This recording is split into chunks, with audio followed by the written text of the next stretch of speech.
Yeah, so last year I was here in the Jazz Festival playing with Lama, the trio I have with Gonzalo Almeida and Greg Smith.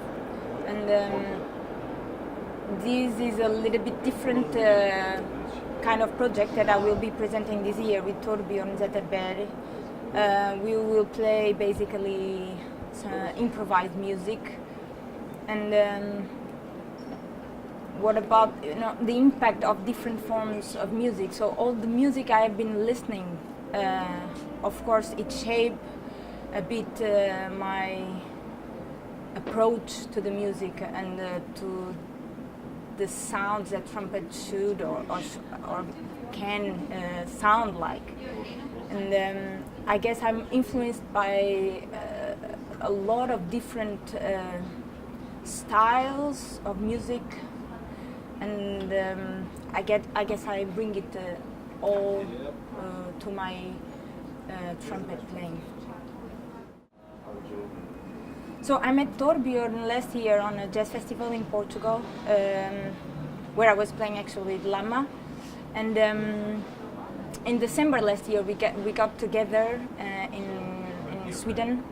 And we recorded the project that we will present this year on the festival, Saturday. It was a great experience in the mountains in north of Sweden. And we recorded during 4 or 5 days, just improvised music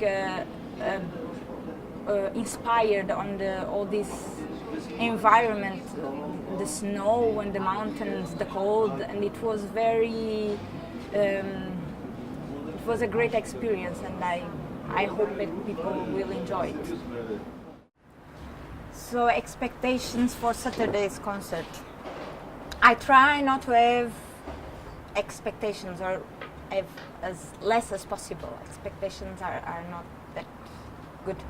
So we will be releasing our CD that we are releasing on Clean Feed. It's called Almost Tomorrow, and it was recorded in Arjedolen in the north of Sweden. And we are very happy to be here in the festival. So just come and listen to us. I think it will be good.